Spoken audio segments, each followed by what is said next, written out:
Okay, magandang araw sa inyong lahat mga boss. So ayan, kasama natin si Foreman tsaka si Badinoli. So tapos na kami ngayon sa cabinet. So pull out na po kami ng mga gamit namin kasi yun na lang naman yung tatapusin namin dito. So ang ano na lang dito, ang hindi pa natapos yung mga pintura na lang, tapos yung main line ng kuryente. Siyempre, babalikan natin yon pag natapos tong bahay na to para may update natin. Siguro babalik tayo pag natapos na talaga. May this week na siguro yata na. Itong week na to. So may lalagay na rin yung ano, yung main line, kaya hindi raw niya masigurado pa kasi yung mga sintel ko hindi naman nagpaparamdam eh. Hindi naman yung matawagan. Yung sa may sintel ko. Ay, sintel ko. Central Pangasinan Electric Cooperative. Okay. Iba kasi yung panel ko eh. So, yun na lang inintay dito. May lagay ang ilaw. So, itong pintura ng bahay, so matatapos na rin siguro itong week na to. So, tingnan natin mga boss. So, nagpo-pull out na rin kami ng mga gamit.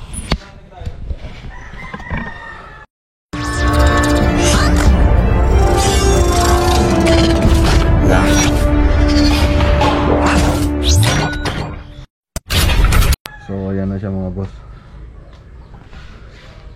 Dito tayo sa side. So mayroon na rin nagpipintura dun sa harap.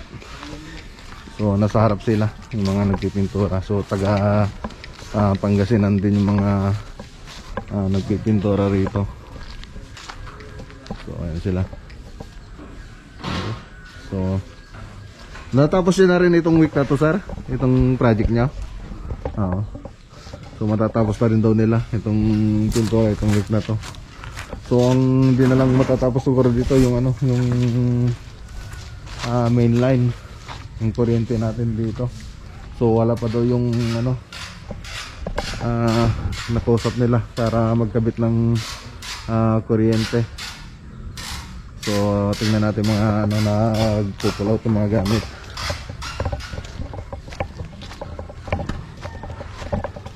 Okay. So lagyan nyo ng ano yan dito sa baba. Puno yung gypsum board doon na tabas para magpantay. Ayan yung mga tabas dyan.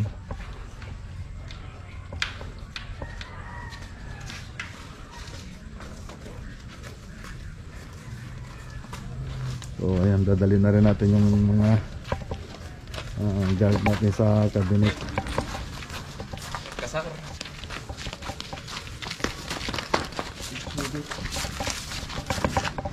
So tulungan nyo, ibaba nyo muna yan. Tulungan nyo si ano. Hindi pa, lagyan nyo pa yung papantay para hindi tayo mahirapan. Tapos maglagay kayo sa ilalim yung ibang mga gamit. Ayun, ilagay mo sa ilalim yan. Tapos yung tile cutter. Yung tile cutter andun na? Andyan na?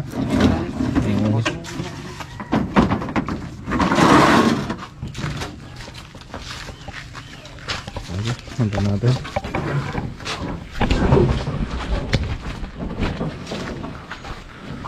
So ayan,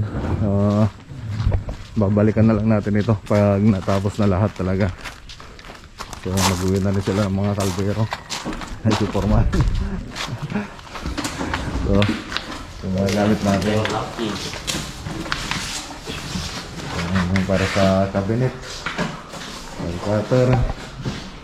So yun na lang. Tapos ang ano, hindi pa natapos dito yung saksakan doon. So may saksakan pa doon na nililipat ni electrician. So babalikan na lang niya yan pag sud na punta niya rito. Tapos ito na yung kitchen cabinet natin mga boss. Okay na. So ang ginamit natin dito, laminated board na marine laminated board, tapos granite, yung Black Galaxy na granite na kinuha natin kay Crystal Granite sa Binalonan, Pangasinan. So hindi lang natin mapailaw kasi wala pang kuryente. Makikita sana natin ito na maigi kung may kuryente. Siyempre ganun din, may nilagay tayong rhino rack So, yan. Tapos, may ano rito, pinto. Tapos, pwede ka rin maglagay doon. Tapos, ito yung babalikan ng electrician. So, ililipat niya yung outlet na yan. So, papagnet niya. So, bali saksakan niya ng ref. So, yan. Tapos, ito yung sa may taas natin, yung kitchen. So, buksan natin. So, ayan mga boss. Okay. So, dito sa malalaking area, so naglagay kami ng shelves. So, pwede siyang alisin. Ditanggal siya. Pwede mo siyang tanggalin. Kung wari, medyo malaki yung ilalagay mo diyan. So, pwede natin tanggalin. So, ayan. Removable siya. So, ayan siya. Okay. So, ito, hindi na natin nilagyan.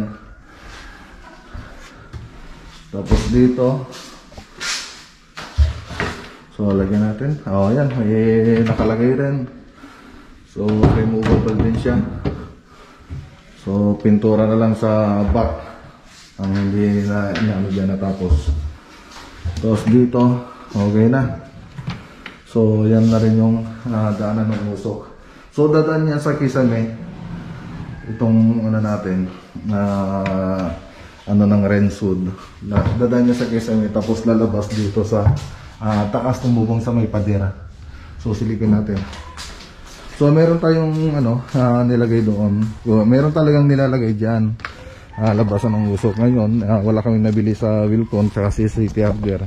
So, elbow na lang yung nilagay namin. So, di ata makita rito. So, doon lalabas mga boss. Hindi makita. Hindi natin makita mga boss. So, doon lalabas yung usok. So, sabi ng may-ari, okay na daw yun. Kasi hindi naman makikita. So, doon lalabas yung usok. So, balik sa taas ng yero na to. So, balik tayo ulit doon. Okay, so dito, gumawa rin tayo ng lagayan ng tangke. So, ayan. So, pwede na. So, ito yung gas range nya. So, dito naman, may pull out tayong ginawa. Nilagay. So, ayan. Okay. So, lagay ng plato, tapos lagayan ng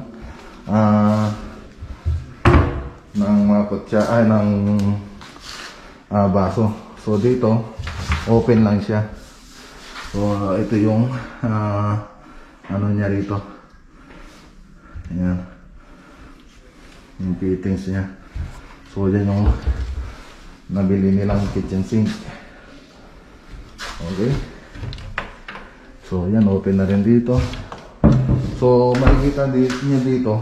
So, semento ito. Tapos dun sa baba, yung laminated board na ginamit namin dito sa flooring niya.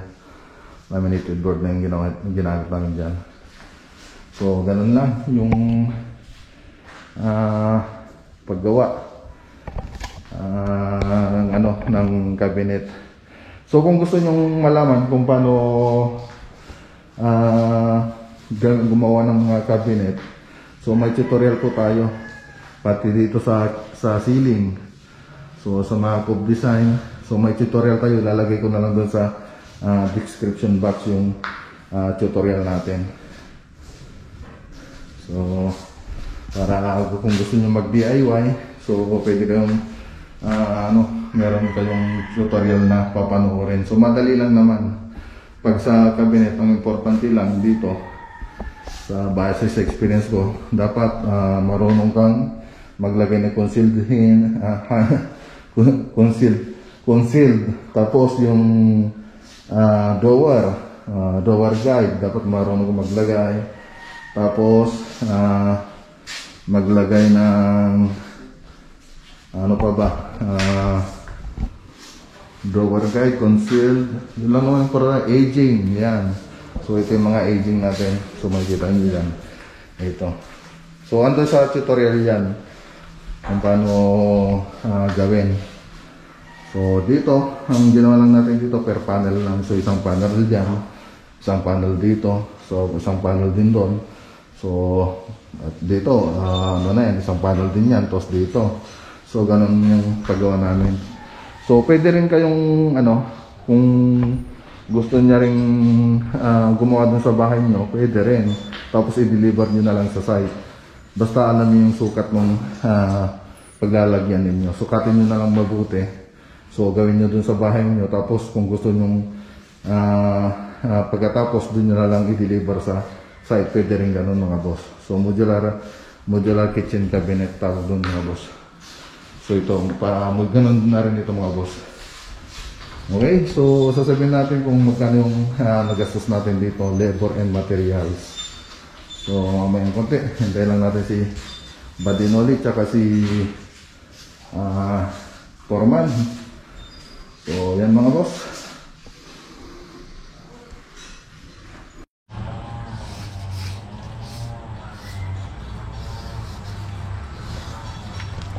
Okay, punta ulit natin dun sa loob mga boss.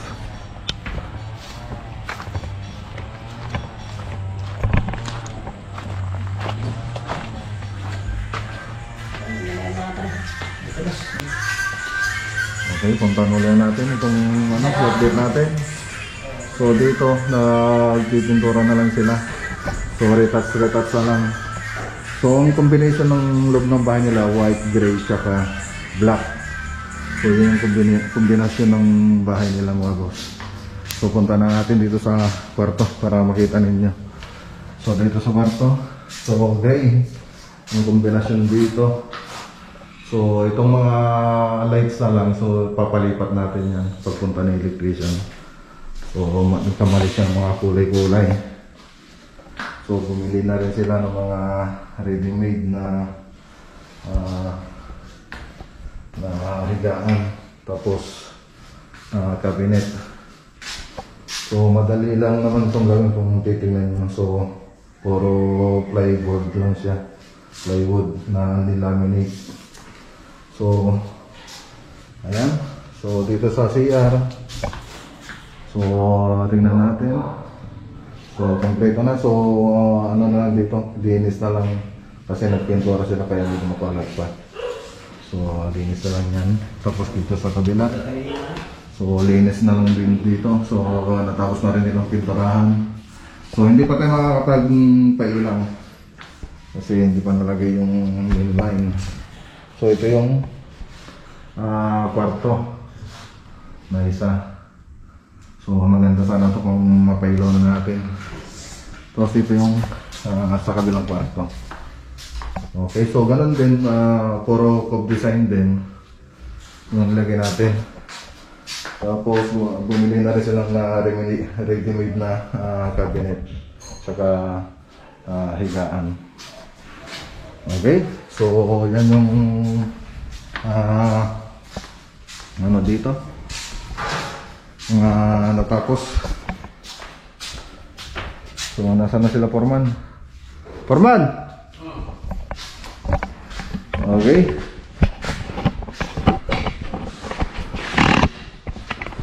So si Badinoli pala.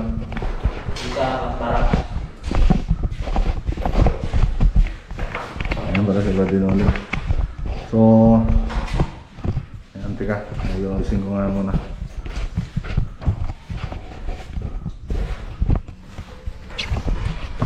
So ayan mga boss. So halika dito Foreman. So ito na yung kabuuan ng cabinet, ating kitchen cabinet. So siyempre, ilan kayong gumawa dito? Lima na. Tapat na muna. Tapos nagdagan ng isang Lunes. Ali, 8 days lang ito. 8 days lang. So 8 days nilang ginawa itong kitchen cabinet. Tapos mga ano dito, binilay na lang namin yung mga kulang kasi nung unang deliver namin kulang pa yung mga materials natin. So nagdagdag na lang tayo nung nailagay na nila yung mga ibang materials. So ayan, so magkano yung mga gastos natin dito? Labor and materials para magkaroon sila ng idea. Bali, ang nagastos po natin dito, labor and materials, umabot po tayo ng 100,037 po. So 100,037 yung nagamit natin dito. Nagastos natin dito sa ano. Labor and materials na yung mga boss. Pati transportation na po. Pati transportation, siyempre yung pag-considerasyon natin sa mga tao natin. So kasali na rin yung mga boss. So laminated board siya. Tapos ano na siya, naka granite na yung dito sa counter top natin, sa bar counter top. So ayan, so may masasabi ka? Para Rodel. Pagkita kasi kayo. wala na pong masasabi kasi natapos na natin ng maayos. Siyempre sa mga manonood dyan, kung may gusto kayong itanong nyo lang sa aming channel para makapagbigay po kami ng mga idea. Ikaw ba din ulit? Yan, sa mga nagsasabi po na bakit daw parang ang mahal ng singil namin kasi mahal po talaga. Lahat po ng materialis, kung kahit i-canvas niyo po, mahal. Pati syempre sa transportation, alam naman natin lahat na nagtaas din po yung gasolina. Tsaka malayo po itong lugar. Syempre dun sa mga pasahod po natin sa mga kasama natin, may additional din po tayo sa kanila. So ayun po. So, ayan mga boss, talagang ganun yung magpa-kitchen cabinet. So, paggawa ng kusina, sabi mo. So, yung mga may kusina dyan na nakagawa na, so pwede nyo i-share dito, i-comment ninyo kung magkano yung mga nagastos ninyo sa bahay ninyo o kaya sa mga project ninyo. Para magkaroon sila ng idea, lalo ng mga viewers natin, tapos yung mga nagpapagawa ng bahay dyan, gustong gumawa ng mga ganitong project. Okay, so uwi na ulit tayo. So ingat po kayo lagi. Ikaw. God bless po sa mga hindi pa po nakapag-subscribe dyan, subscribe na po kayo mga boss. Okay, yan po mga boss. Huling sa susunod na project po, kita-kita po ulit tayo. Okay, so hanggang dito muna yung video natin mga boss. Ingat po tayo lagi at God bless. God bless po. Okay, picture tayo.